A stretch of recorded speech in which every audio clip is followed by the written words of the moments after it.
Rogers and Lacey, which we know about Lacey's going to be here eventually, but I haven't seen those two. And you mentioned to me on the phone that you thought that Tim said he may or may not be here. Correct. Okay. Oh, there we go. I got to where I can at least see some of you. All right. So I feel like have you heard from who else was it? Marilyn Klein? Sarah Klein? Yes, Sarah.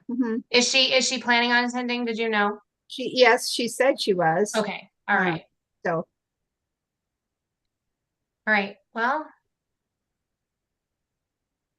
let's go ahead and get started. And if she pops in, then that's fine because we know Lacey's working on it and we know that Tim is whatever. I don't know. So, all right. So let's go ahead. We do have a quorum and let's call our May 15th Budget Committee meeting to order. And then we will do the Pledge of Allegiance. And you all get to say it with me with your speakers on because I'm not doing it by myself. All right. Okay. I pledge allegiance to the flag of the United States of America and to the republic for which it stands stands, one one nation nation, under under God, God, indivisible, with liberty and justice for all. justice for all. I mess that up every time when we do it like that. So we got through it.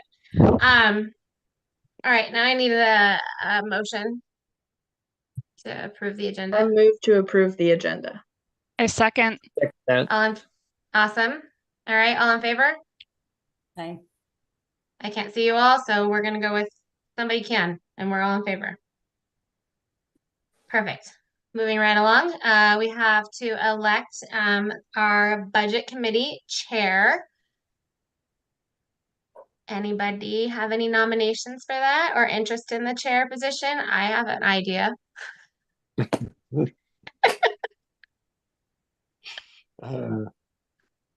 Lon, would you like to be the chair? I'll second that. I can't hear Lon. Lon, your speaker's not on. That's why we can do things when your speaker's off. We can just make you the chair. That's It'd be a lot faster, wouldn't it? Yeah. Yes. Yeah, I'll accept that nomination. Okay.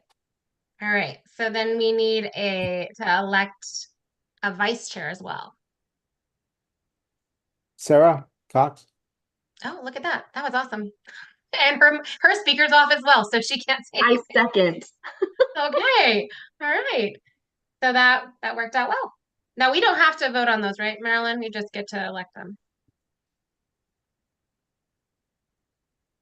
I think we have to vote on them. Debbie. Oh, do we? Okay, thank you, Yes. Lacey. Yeah. Okay, Yes. So all in favor of Lon as the chair? Okay. I can't see all of the people, but I'm assuming that everybody is saying yes. Yeah. And all in favor of Sarah as the vice chair? Yes. Yes. All right. Great. Okay. Now it's out of my hands. I'm done with my part.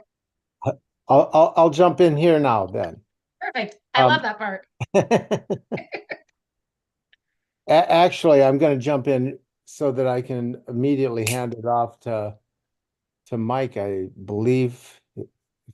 Joel or Mike? Yes. Yeah, Mike, you right there? I am here. Cool. Let's go with you. You seem like the most qualified. Okay. Are you handing it over to me for new business item number 1? I am. Perfect. Okay. Well, welcome everyone. First, I'd like to thank all of you for your service to the Creswell School District and for serving on this district budget committee. The Creswell School District budget message is intended to provide a summary of the proposed budget and how this budget differs from the prior year.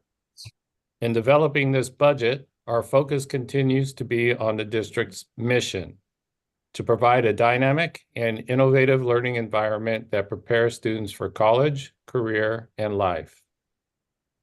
As of the time of the publication of this document, we face challenges at the local, national, and global levels.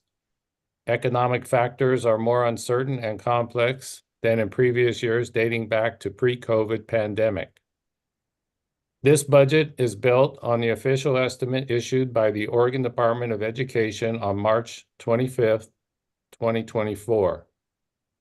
The 2023-25 biennial budget and state school fund are predicated on a $10.2 billion state appropriation and a 49-51 split of that appropriation. Our current financial picture. At this time, I'm reporting that we are projected to end the year with a general fund balance of $3 million. This is an increase of $1,830,000 above our budgeted contingency for the 2023-24 fiscal year. Our end fund balance has grown due to our efforts with the decision to decrease budget expenditures and transfer staff into different funds such as SIA and ESSER grants to build the end fund balance reserves in preparation for the anticipated fiscal funding cliff in the 2024-2025. With the assistance from the ESSER federal relief grant, the district has been able to absorb roll-up costs, maintain contractual agreements, and give staff compensation increases. Our revenue challenges.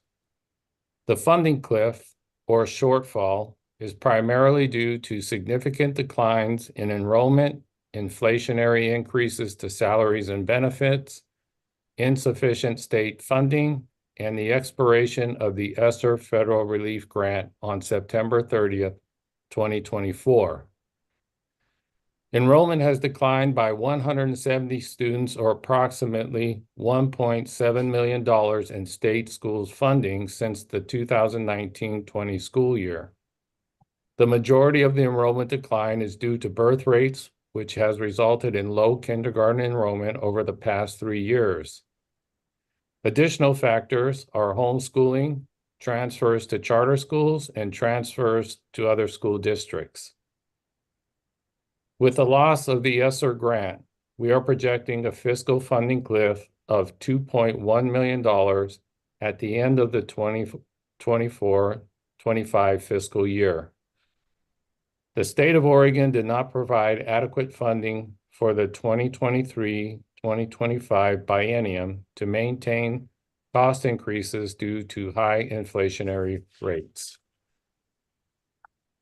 Expenditure issues approach.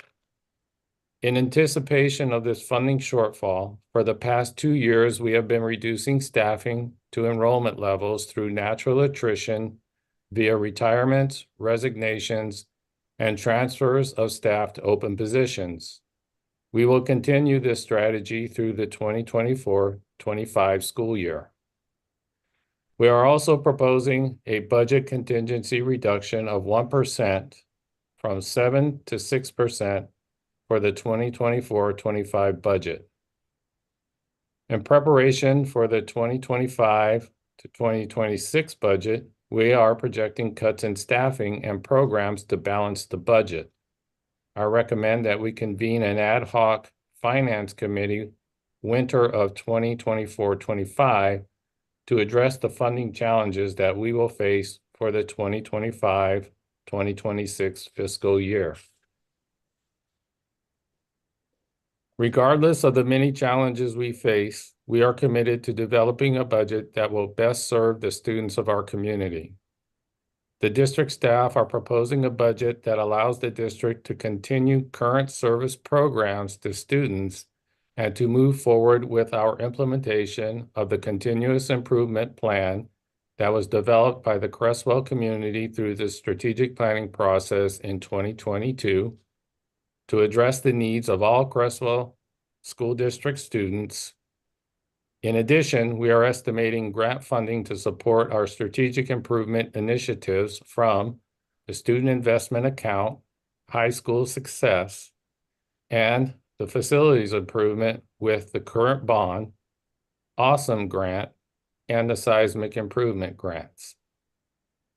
Therefore, I recommend the attached 2024-2025 Creswell School District budget to the Budget Committee for adoption. Sincerely, Mike Johnson, Superintendent.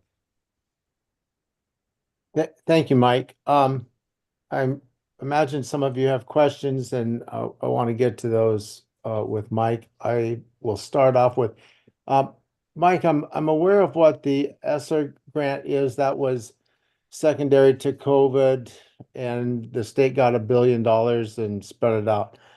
And that ends in September. So that part made sense. What was the SIA grant? I'm sorry, the student investment account. I don't understand that one. Student Investment Account Grant is a result of the state and the corporate taxes. So that's where the corporate tax funds go. And they come to us through the SIA grant each year.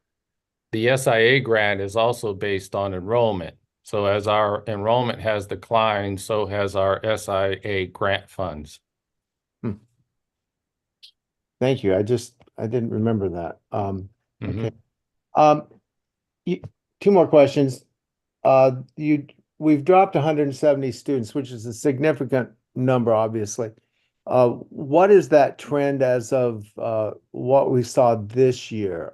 I know that 170 from, I think that was 2019-20, and we're 170 down. Is that still continuing? Is that increasing? What's the trend?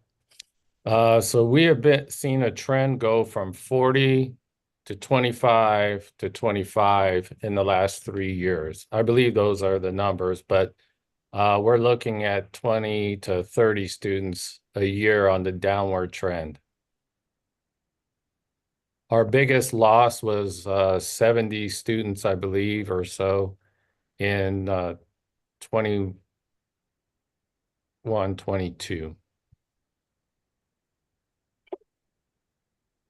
So no, no flattening of that curve then really. I mean, we just continue. Yeah, our kindergarten class continues to be about 80 students, 70 to 85, so average of 80. And that is not keeping pace with our graduating classes and those enrollment numbers. And that's how we come up with the loss over 3 years. I see. Thank you. Final question, at least on this part, is the transfer rate is listed as one of the reasons we're continue to lose people. And has that been quantified in any way so that we know what that trend is? Well, with the homeschool is our biggest, I would say, reduction in enrollment next to birth rates. It's the homeschooling of our primary kids, K1, 2. And with the homeschooling numbers, I believe we're at about 70 to 80 on that last count that I had a year. And then our transfers out to charter schools would be our next number up. And that's ranging right around 30 to 35. And then transfers out of districts would be the third amount of students out. So on a annual basis, we have around 120, I'd say, on the average.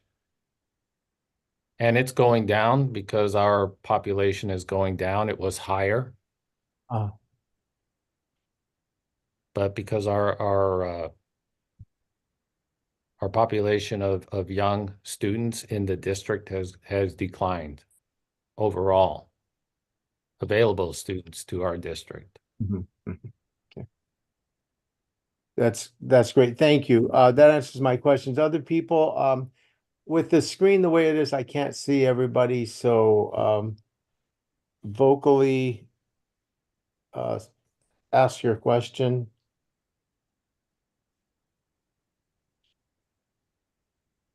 Hearing no questions, let's go on to the review of the general fund and go into that then.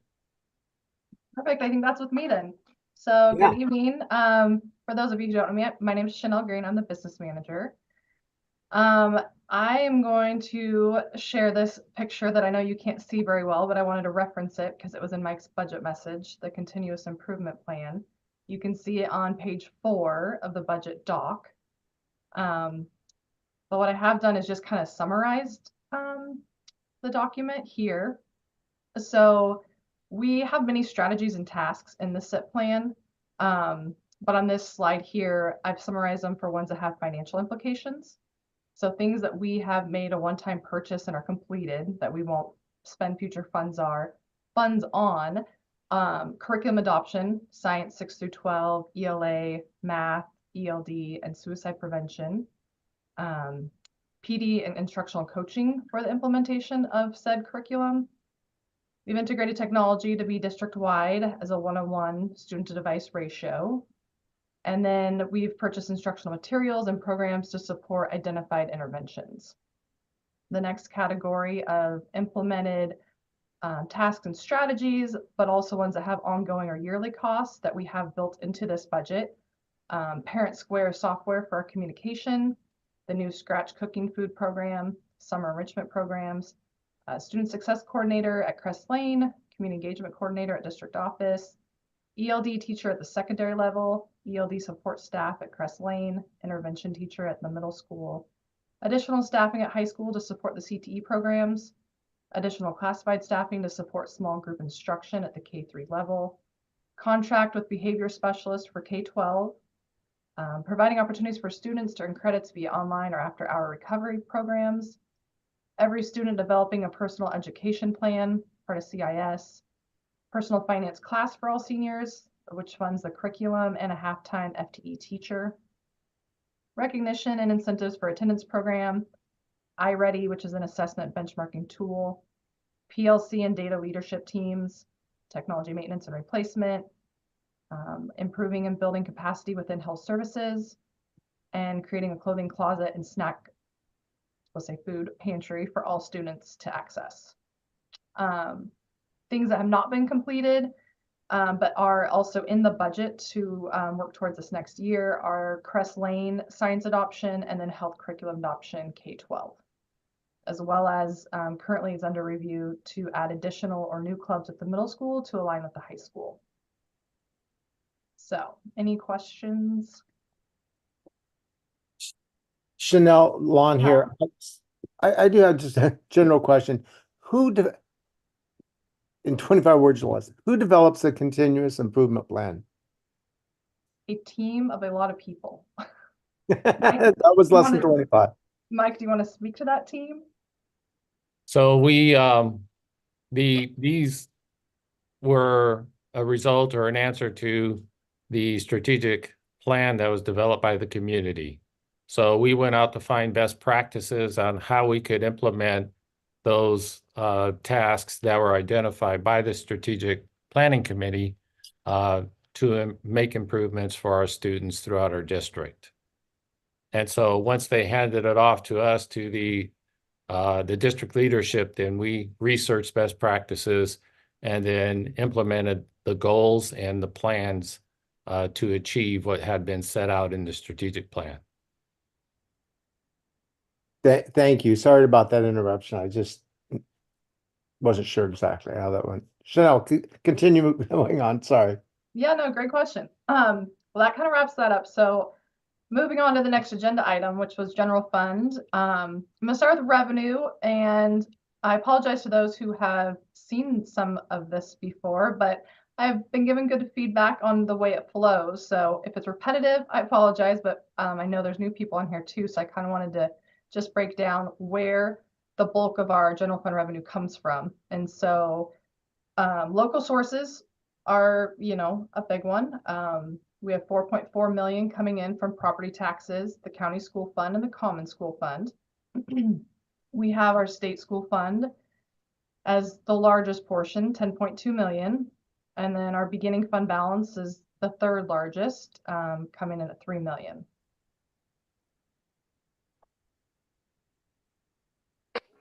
Local revenue, this you'll see the breakdown of the individual amounts, bringing us in at that 4.4, and or you could say 24% of the general fund. And the permanent property tax rate for general fund is set at the $4.64 per thousand of assessed value. And then the state school fund, a lot of numbers here, but this is just a breakdown of how they calculate our final number and what Creswell receives. And it's also a comparison to last year's numbers. So ADMR stands for average daily membership, and that's the estimated per pupil number we have here at Creswell. So our estimation for 24-25 is 1,115. However, they give weighted points for our special programs. So you can see these items lined here, underlined in blue with a star. We have points for our students in our English language program. We have students on IEPs. We have students in poverty, and we have our students in foster care, all creating or allowing us to receive extra points in our weights, bringing our average daily membership weighted to 1,317. So when you look at that number and the breakdown, they, the general purpose grant, they do their ratio and they multiply it out, bringing us in at that $13.8 million number. And then we get 70% reimbursement for transportation cost, which is where that's where they get the formula for a transportation grant of $888,000. They add those two together, bringing us in at $14.7 million. And then they reduce our local revenue, which was the $4.4 million. So the state estimated state school fund we are budgeted for in this proposed budget is the $10.25 million. And that also breaks down when you divide it out by the estimated ADMW of 11,188 per student.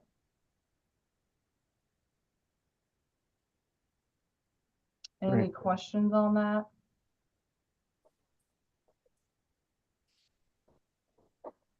Okay, well, moving on to general fund expenses. Since education of students is a service profession, payroll expenditures, including benefits, make up about 74% of our general fund expenses. The budget expenditures of salaries and benefits are determined in accordance with our collective bargaining agreements. So as you see here, the blue and orange represent the 74% of salary and benefits. The green 9% is the third largest of purchase services. And then we have a few other categories by object. Can I ask a question about that one? Yeah. 7.54 for other. Do we have like what that other is? The Or other what it is covers? gonna be like interest. It's gonna be because you have your purchase services in your 300s, your supply materials are in your 400s, but then we have some 500 objects. And so I think most of that is going to be made up in interest payments. I don't think we have too many other 500 level objects. Okay, thank you. Mm-hmm.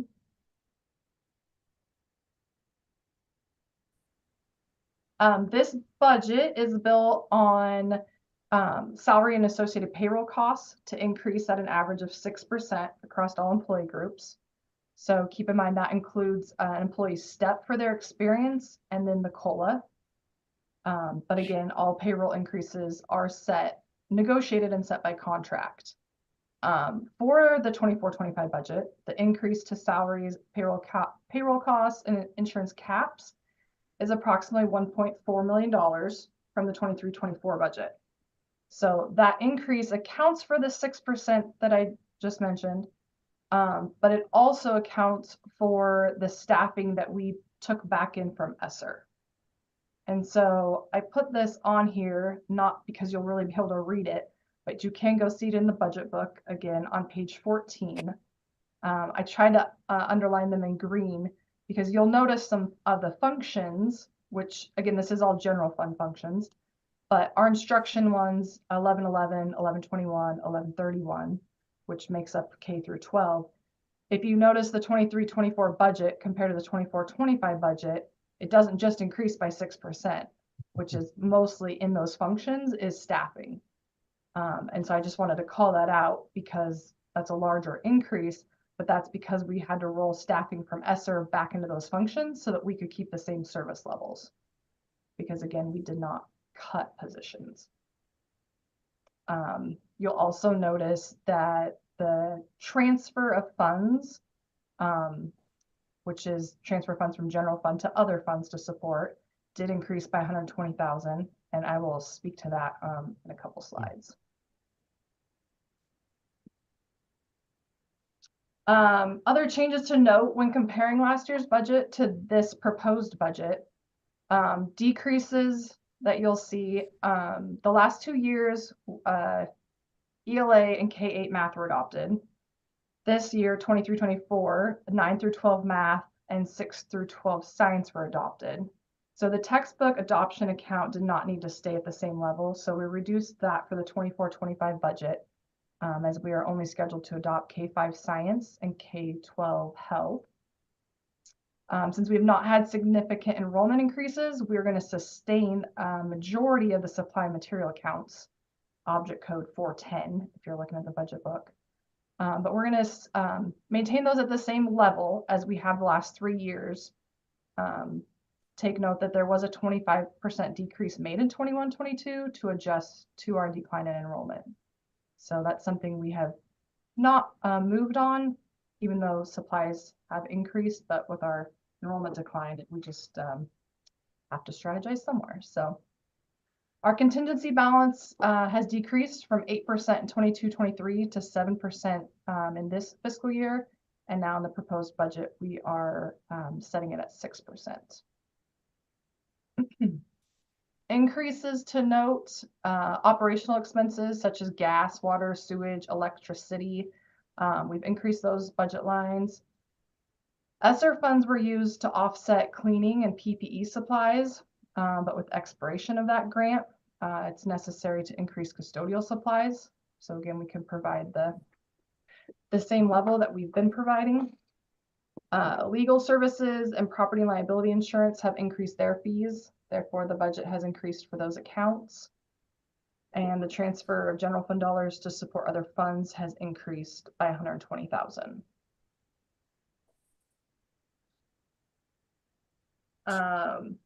In summary, the 24-25 proposed budget for general fund is $1,604,903 increase from the 23-24 approved budget.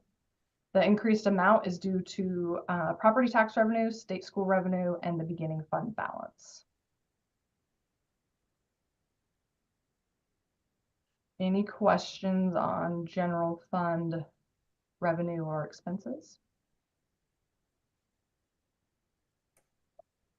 Chanel Long here.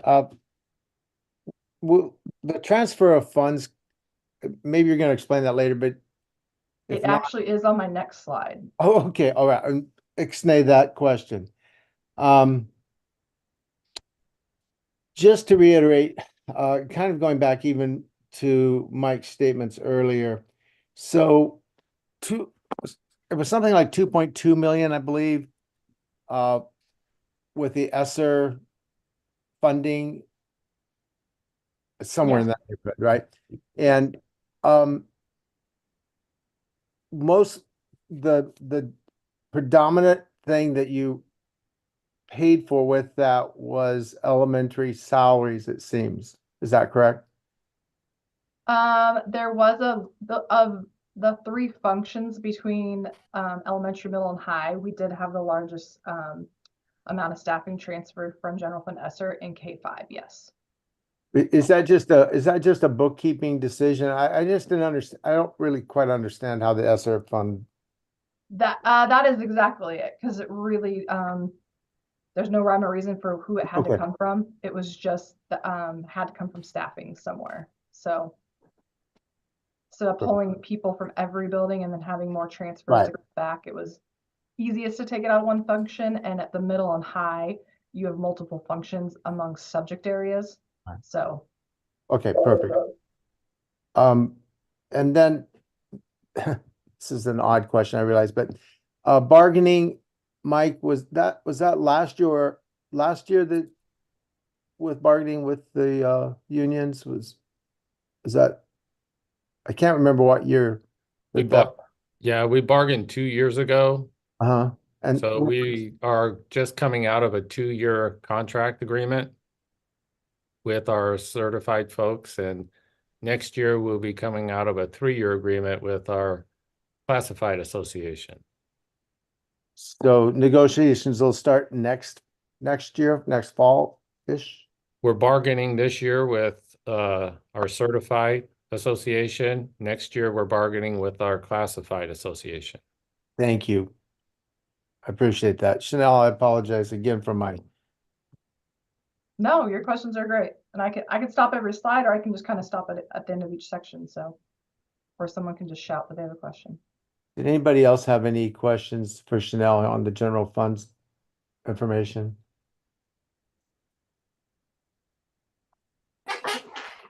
Carry on then, I guess. Okay. Moving on to special revenues, which is the 200 funds. This is something the general fund supports: facilities, nutrition services, music, and student activity funds. And so this is what I was mentioning earlier about the transfers. And I kept some historical data in here that you'll see under facilities, nutrition, vehicle, and student activity for the last 3 years, or the last 2 years, and then what we're proposing for this year for the transfer amounts. So a couple things to call out: nutrition, food services. The costs have increased due to the new Scratch Food program that we started last March. So part of last fiscal year, and then we've had it the entire year this year. It's great. We're serving higher quality food. But with that has come increased costs with the food and some increased staffing to be able to do the work. So it does cost more. However, we at CES, we're part of the CEP program, which provides free meals for all students. And then we're reimbursed through the federal program. And we are currently applying now to see if we can qualify 612.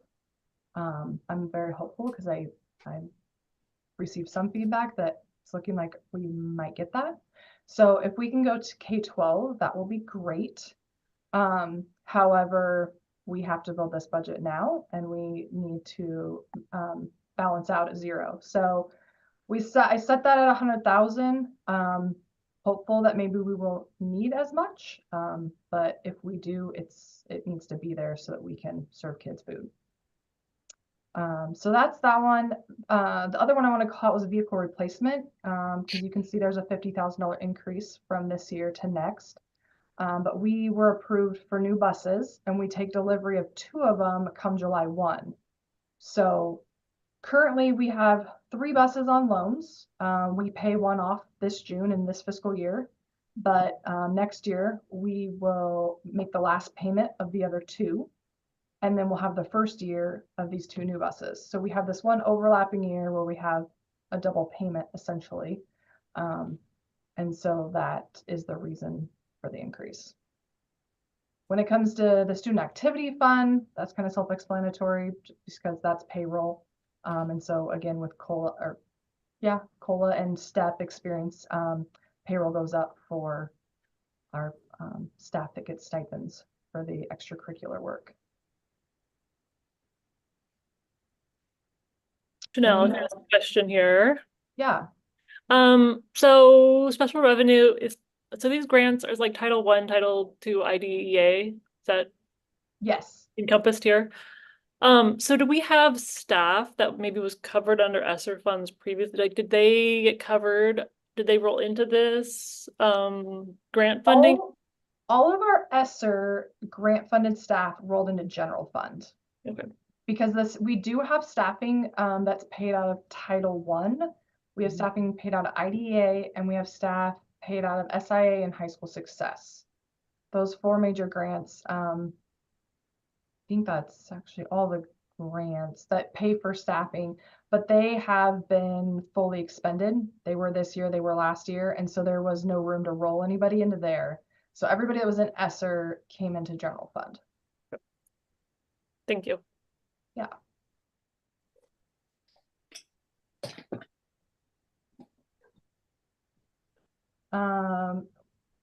Debt service funds.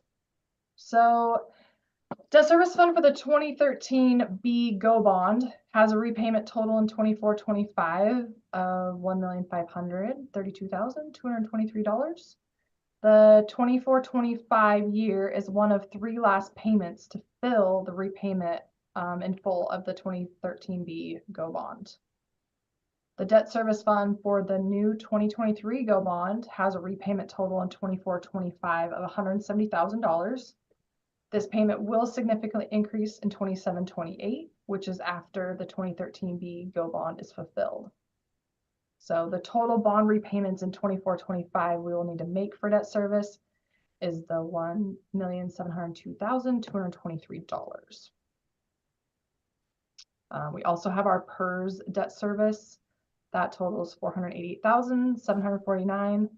But note that that is paid for by assessments on payroll.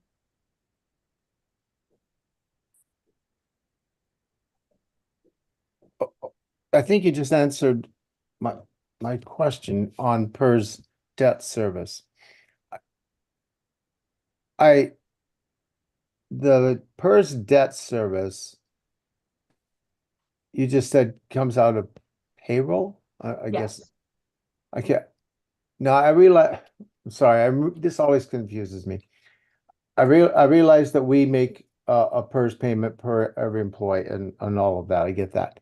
But are we, the debt service, I thought that was still paying back this huge debt that every district incurred 20 years ago. Yes, I think we have 4 more years of payment on it. And then That was my question. Chanel, you're great. we're getting really close. It's actually kind of exciting to make the debt service repayment page document because I keep dropping years off. And now that this is like my 4th year doing it, I'm like, wow, we're actually getting down there. This is kind of exciting. Seriously. And I think we you can need to have a see that in party. the budget book. So if you're curious to look at a Yeah. few years out, it's in there. That is definitely worthy of a party. What a ugh.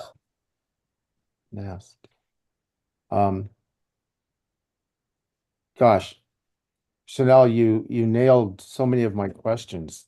That was phenomenal. Thank Good. you. Well, I think there's also, there's one more, only because it's a new one to us because of the 2023 Go bond. We'll have a capital project fund.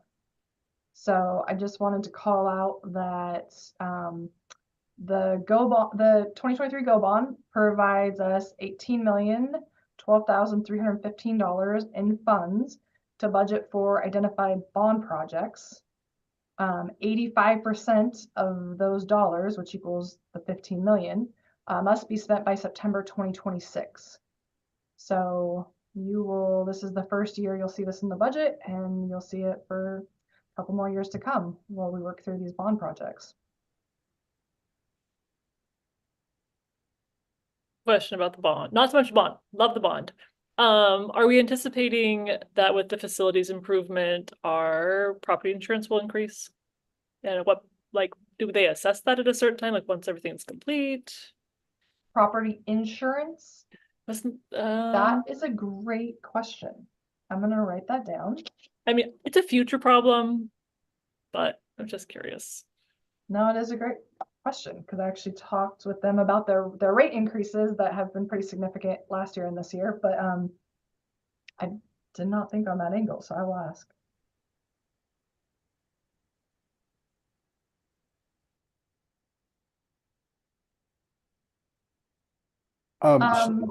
Yeah, go ahead, Lon. So I just had one question relative to Crest Lane's certified line item. it seems like it made a big jump and I'm trying to figure out why did it look like that from 998, 500 to 1.5. Yes, so you're talking about the 1111 function. Yep. It was just shy, I think it was 900 and something thousand.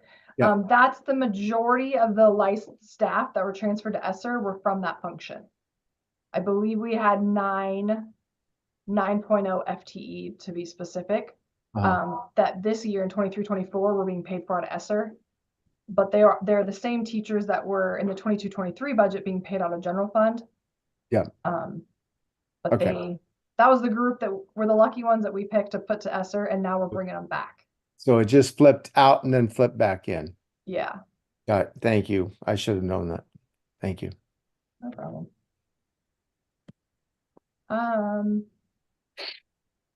So in summary, this is the proposed amount for all budget funds.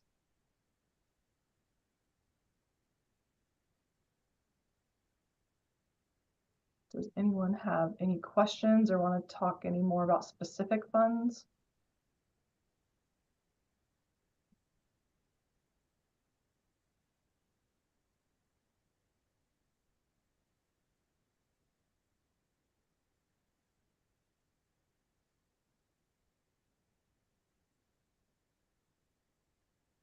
Chanel, this is Lacey. I just think you've done a great job putting together a summary of all the different changes for us. Sometimes the school budgets can be hard to understand with how they're broken out, but you've done a really good job of summarizing in the way that citizens understand, or those of us that are not administrative. So thank you for all this hard work and for the great summaries of the changes. You're welcome. Thank you.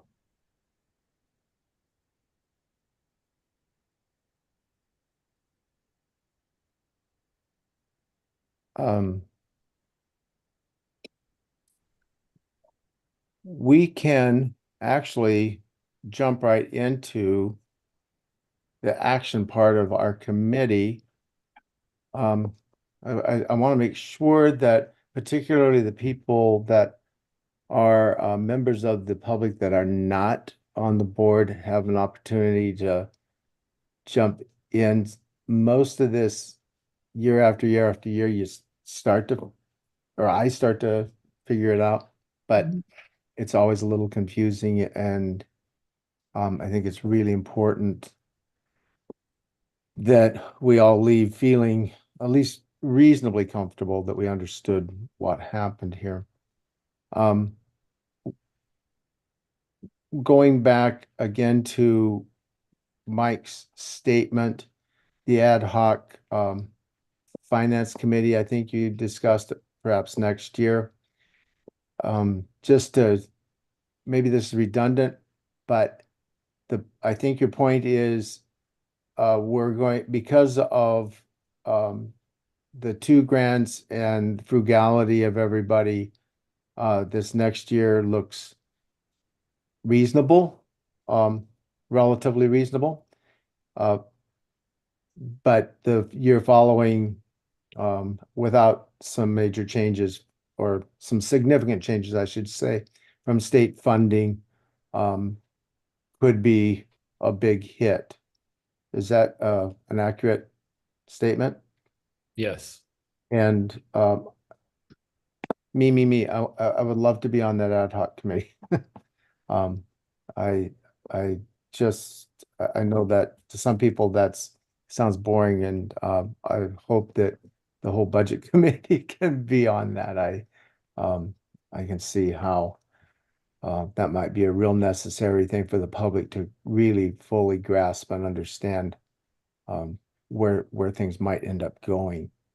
Portland and Salem certainly are in the fix right now, and they're struggling mightily, and I think that's kind of where Mike is and Chanel are thinking we may be going for the year following. So hopefully everybody here will jump at that opportunity to try to really understand. Because if when we don't have to make cuts in the district, things are pretty smooth, but even one cut makes a big difference to the public. And so having people really understand where we are. This year, or this 2-year cycle, this is the first time that I can remember that we've actually gotten a little bit close to the quality education model. The quality education model is developed by stakeholders. I think there were 11 of them originally, and developed what it would take for the state to provide a quality education. I didn't make that name up, they did. It was mandated, and then it was mandated that the state meet that funding. At times we've been 20 to 25% shy of that. The only thing the state has to do if they don't meet that funding, again, they're mandated to meet it unless they document why they didn't meet it. It seems a little bit kind of a joke that that's all they have to do. But this year or this 2 years, we're about 12.5% less than the QEM. So the state funding thing continues to be a huge challenge. And I really appreciate again the frugality of everybody, and you guys working so hard to get grants to cover this. Mike, before we vote on the budget, would you give us kind of a quick synopsis, particularly the people on this committee that are not privy to how the bond funding is going, and kind of some of the savings issues? I just feel like this is a nice place for the public to be aware of that. Sure. So, we have looked out to see what all grants are possible to assist with our facilities improvements. So we look to energy grants, both state and federal. We look to the Awesome grant. That's the matching grant for the bond. So $4 million there. We've looked at partnerships with other organizations to assist with our facilities, like the Council for Sports Development, who is assisting with our fields. So when our fields are completed, our activities field that we've already completed out there with football, soccer, and those other sports that play on that field, the track, the baseball, and the softball field, we will have an approximate value of about $8 million in facilities out there, with an investment of less than 50% of that value due to the partnerships. So out of the bond funds, we're looking at that investment of about half of the 8 million or less. That's a very conservative amount, but we are always chipping away at that.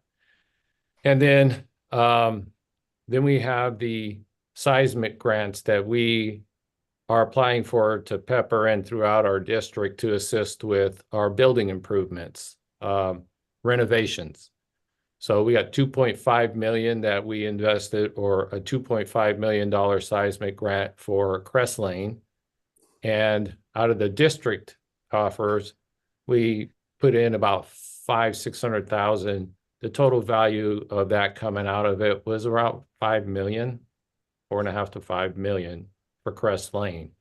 And then we were able to enhance the improvements here this year with bond funds as well. We have $2.5 million grant going into the gym facility at the high school. We are in the planning phase of that now. We'll break ground on that as soon as school is out, or as soon as students are finished with school.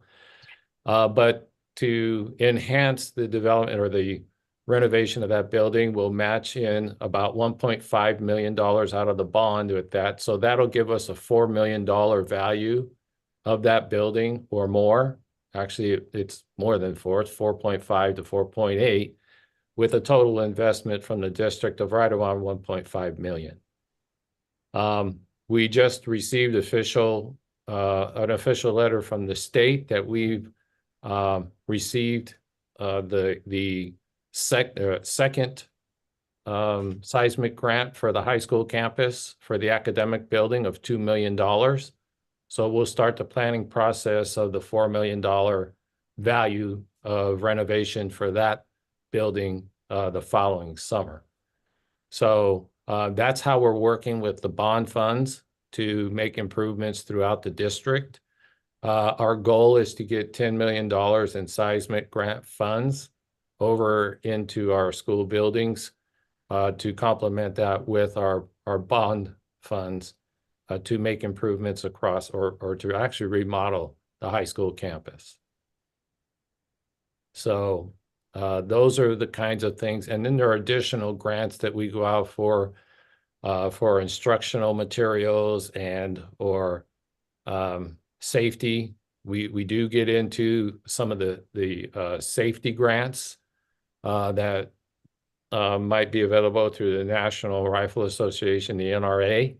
They've helped us with some safety measures like putting up the glass front walls around the high school. Some of the lock mechanisms, we'll continue to access them to help us with our other security improvements that we're currently working on through the bond. And so we just keep working. I mean, we have a lot of people that put a lot of here in the district office that really focus on grants. We get information from ODE, we get information from the ESD, our Lane Education Service District, also word of mouth from collaborating with other superintendents to find out which grants they're able to access. Our business managers talk about grants. Our special ed director does. I mean, you know, we're just always listening, tuning in and questioning, inquiring on what we can do to pull grants into here. And we get a lot of funds in one-time grants. A lot.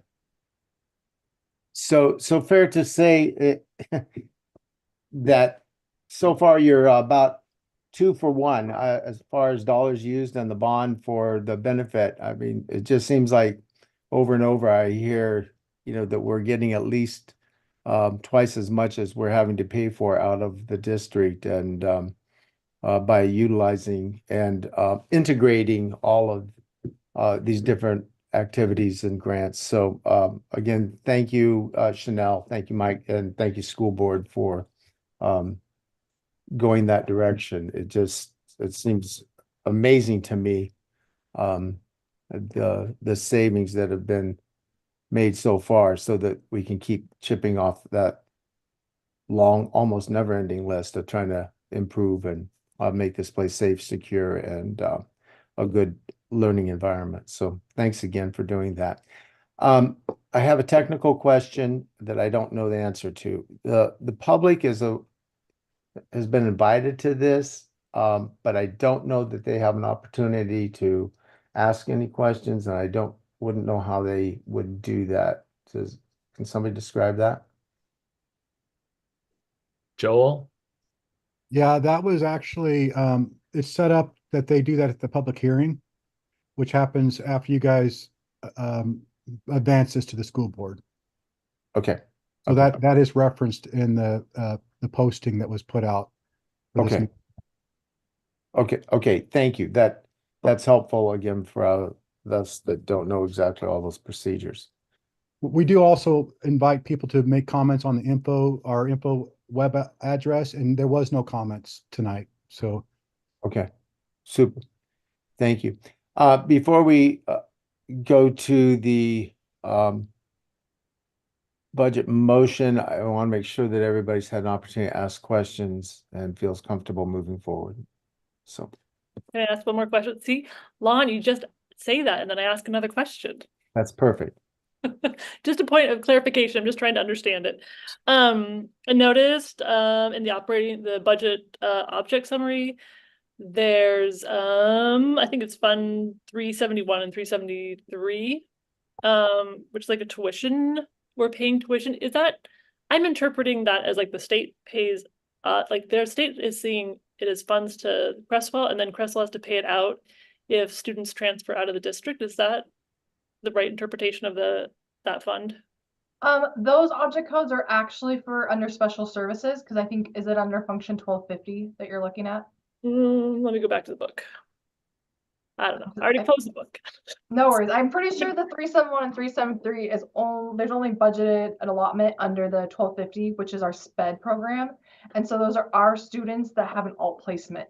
Okay. So it's either to another district or to, I think it's coded other district or I think there was other education service. yeah, there were We two. pay That makes Lane ESD, and then we also pay other school districts if our kids are part of their program.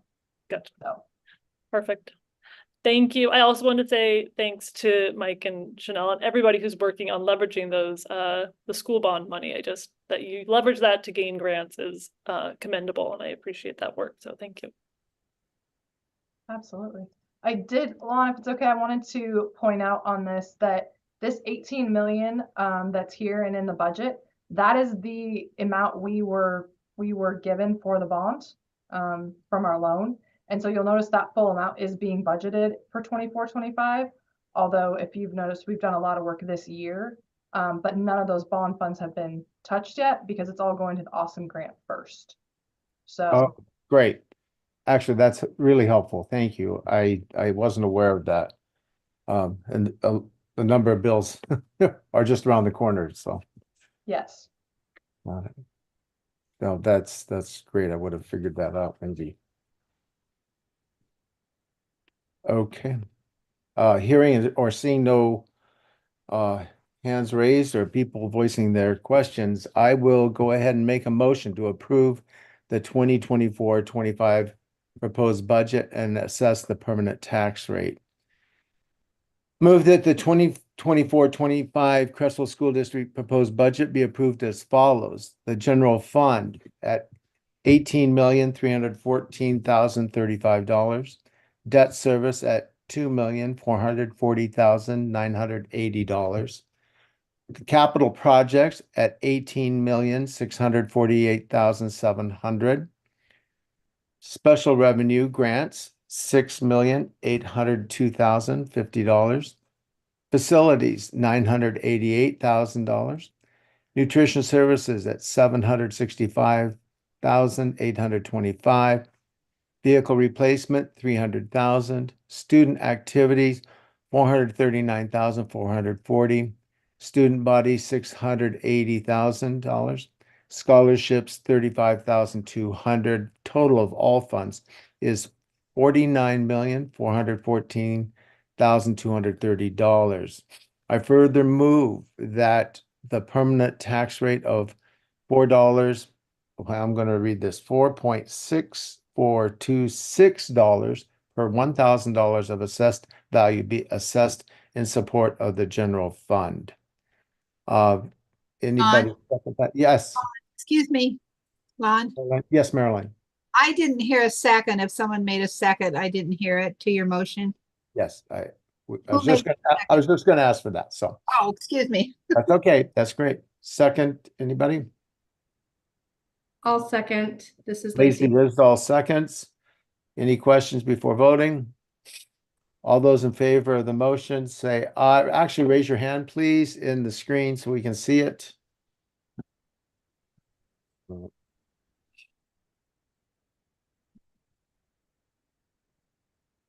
And all those against, raise your hand.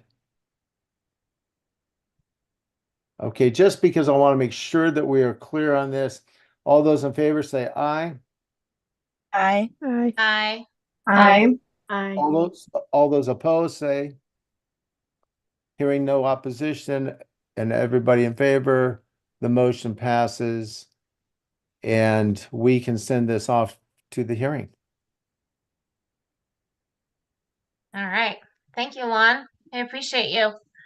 You do all the hard work during that meeting. I couldn't do it. So I appreciate you doing that. So because we wrapped things up tonight, we will not have another budget committee meeting on May 22nd. No, you guys are all really sad about that. But we will in our June 12th, we'll have a June 12th board meeting. And in that meeting at 5:45 will be that public hearing that Lon was inquiring about. So that's the time that people have the opportunity prior to our board meeting to come in and voice any questions for the budget. So if nobody else has anything tonight to add, other than I would like to add that I appreciate you all giving up your evening to spend some time going over this very important budget, and know it's lovely outside and we're all here tonight together doing this. And I appreciate your time. If you guys have any questions, feel free to reach out. But that's everything. So I just want to finish by saying that as I go around the campuses, I did a little tour last week, and I think all those people transferring out of district, I don't care if there's 2 or 30, I think they're missing something incredible. It's hard not to be incredibly proud of the Creswell School District, especially right now. It is just looks like a model, and certainly a dream come true for many of us. So thanks to everybody, particularly the public, for supporting the students and the staff at Creswell School District. And again, Mike and Chanel, particularly amazing job. So thank you very much. And I'm gonna just adjourn. How's that, Debbie? okay, that's perfect. Thank you. And All we're right. adjourned. All Thanks, right. guys. Everybody have a great night. Everyone. Thank you.